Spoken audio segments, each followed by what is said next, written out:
menceraikan istrinya kecuali karena zina, ia menjadikan istrinya berzina, dan siapa yang kawin dengan perempuan yang diceraikan, ia berbuat zina. Ya, jadi di sini kan ada kata kecuali karena zina. Iya.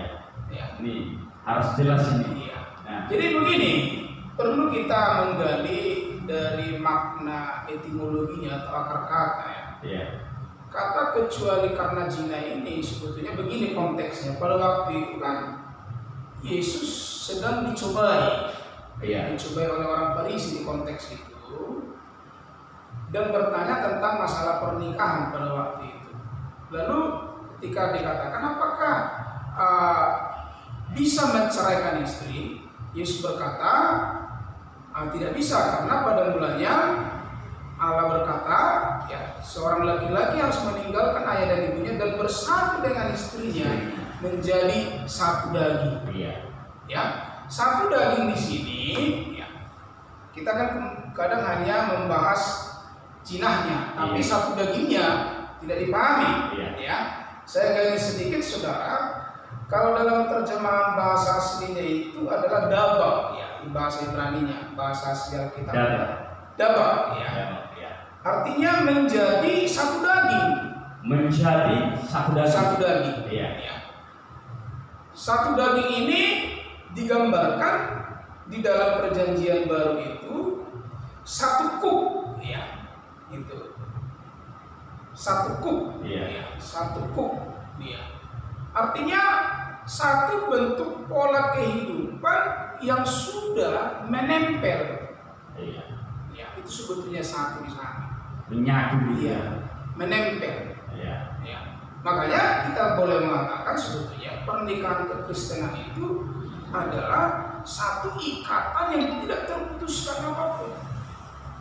Pernikahan Kristen sesungguhnya Satu ikatan yang tidak terputuskan oleh apapun. Jadi apapun alasannya, bagaimanapun keadaannya, sesungguhnya tidak boleh bercerai. Iya.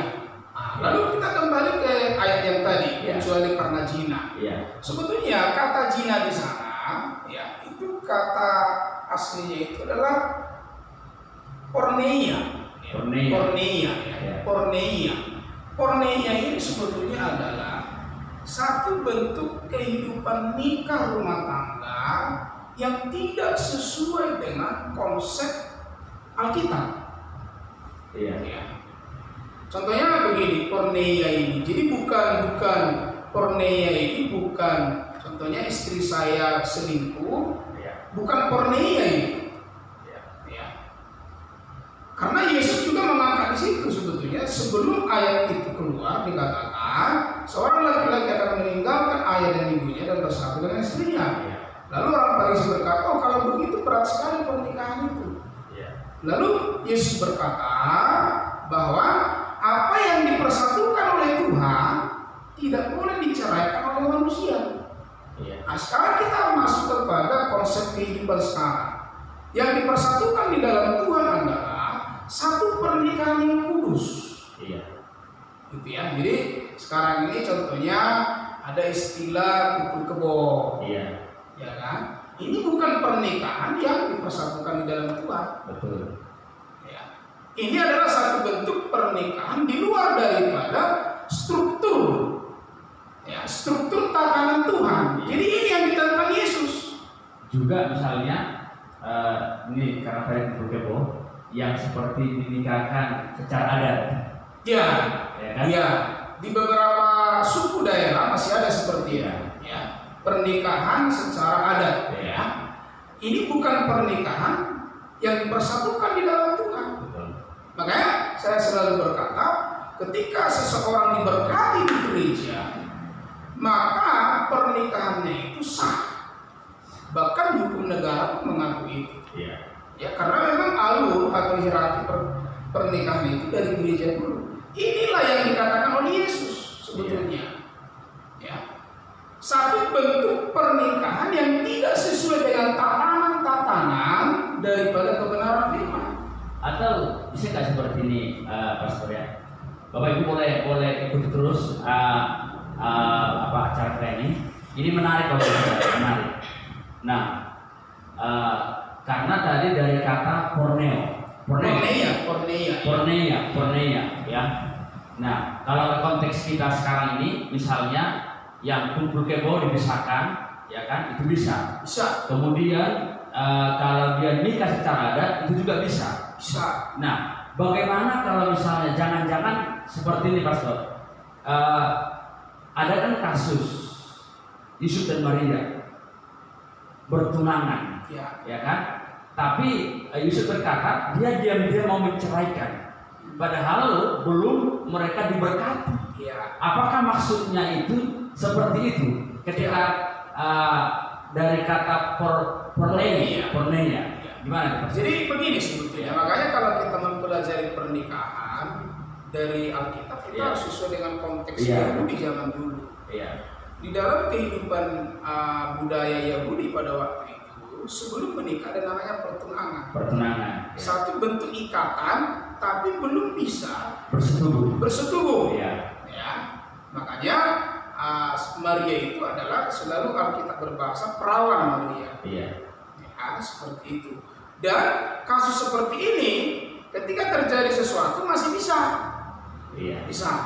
Jadi ini tunangan ini bisa dikatakan hanya baru DP. Kira-kira begitu. Misalnya seperti ini, Pastor. Berarti tadi ketika misalnya si laki-laki dengan perempuan, ini budaya Yahudi gitu ya, masih tahap bertunangan. Bertunangan. Tetapi misalnya tunangannya ini salah satu dari mereka berselingkuh, ya kan? Apakah si laki-laki atau si perempuan tadi yang berselingkuh kemudian kedapatan itu, berarti inilah mungkin jangan-jangan yang dikatakan di Alkitab itu boleh diceraikan. Sebetulnya kalau kita melihat konteksnya begini. Coba disampaikan kepada pemirsa. Di dalam budaya Yahudi, kalau orang berzina sebetulnya itu pasti dihukum mati. Kalau kita lihat dari PL jadi kalau dihukum mati berarti bukan berzina seperti itu yang dibilang Yesus. Artinya kalau kita kan melihat di dalam Ulangan ya, coba saya baca ya. Boleh. Karena ini sangat penting ya. Bapak Ibu, perzinahan yang dimaksud porneia oleh Yesus itu apa sih ya? Imamat 20:10. Bila seorang laki-laki berzina dengan istri orang lain, yakni berzina dengan istri sesamanya manusia, pastilah keduanya dihukum mati. Jadi kalau terjadi perselingkuhan di zaman itu, pasti hukum mati. Gitu. Makanya saya berkata yang dimaksud oleh porneia ini adalah, kecuali zina itu adalah satu pernikahan yang tidak sesuai dengan tatanan aturan Tuhan. Contohnya kalau sekarang inilah kita katakan ya, pernikahan yang tidak diberkati di gereja. Seperti itu. Artinya itu porneia. Bahkan mungkin pernikahan sesama jenis, ya kan? Itu. Yang sudah mulai mengorbit saat hari-hari ini ya. Gitu. Itu yang namanya porneia. Jadi bukan zina sesudah menikah, itu hukuman mati, dilempari sampai mati. Jadi bukan itu konsep yang dikatakan oleh Yesus. Karena Yesus di awal daripada statement ini keluar, dia berkata apa yang dipersatukan oleh Tuhan. Bahkan dia mengutip dulu dari Kejadian ini, kisahnya urutannya supaya jelas. Ya kan? Makanya Yesus berkata, oleh karena ketegaran hatimu Musa mengeluarkan itu. Jadi harus mengerti dulu alurnya dengan konteksnya. Itu. Ini Bapak Ibu luar biasa ya. Jadi kalau saya tarik nih kesimpulan, tapi nanti boleh tambahkan lagi Pak ya.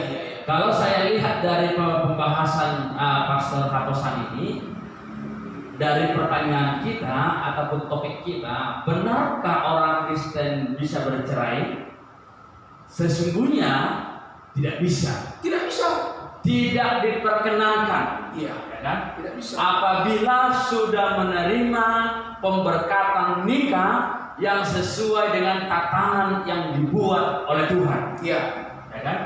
Tidak boleh lagi bercerai dengan alasan apapun itu, ya. tidak boleh bercerai. Itu pastor ya. Ada syaratnya satu. Tambah kasih Pak. Selain oleh karena kematian. Gitu. Ya kan? Roma kan mencatat itu. Coba saya baca. Saya sudah sediakan ayat-ayatnya supaya lebih tegas hal ini ya. Itu. Jadi yang pertama tadi porneia itu ya, kecuali karena zina ya, bukan karena selingkuh istri kita, bukan begitu porneia. Porneia itu adalah pernikahan yang tidak sesuai dengan tatanan. Itu yang ditentang. Kalau memang zina seperti perselingkuhan, itu udah hukuman mati. Dipertegas dulu Pak. Misalnya tadi yang kita bahas itu porneia itu di konteks sekarang ini, ya kan? Yang pertama itu kalau dia nikah secara adat, itu bisa, ya kan? Karena dia bukan menerima pemberkatan sesuai dengan tatanan Tuhan yang dibuat. Tapi kalau tetap mesra, peneguhan. Jangan pulang. Ya. Kalau ada pasangan seperti itu, artinya belum mengerti kebenaran, gereja harus datang dong. Nah, Bapak Ibu Saudara, kalau ada yang menerima, yang menikah, yang menikah secara adat, ya, oleh karena raja-raja, perhata orang Batak dan suku-suku yang lain, pokoknya kalau nikah secara adat, saya anjurkan hari ini supaya datang ke gereja hamba Tuhan sehingga menerima peneguhan nikah, sehingga nikah rumah tangganya berkenan di hadapan Tuhan. Ya kan? Ya, jangan pisah. Jangan pisah. Kalau di Korintus juga dikatakan, ya kalau tidak bertobat salah satu pihak dimenangkan. Satu Korintus itu. Karena nanti kalau berpisah ada masalah-masalah lagi pasti anak-anak seperti apa ya kan. Jadi yang terbaik peneguhan. Kemudian kalau ada yang misalnya sedang kumpul kebo, ya kan.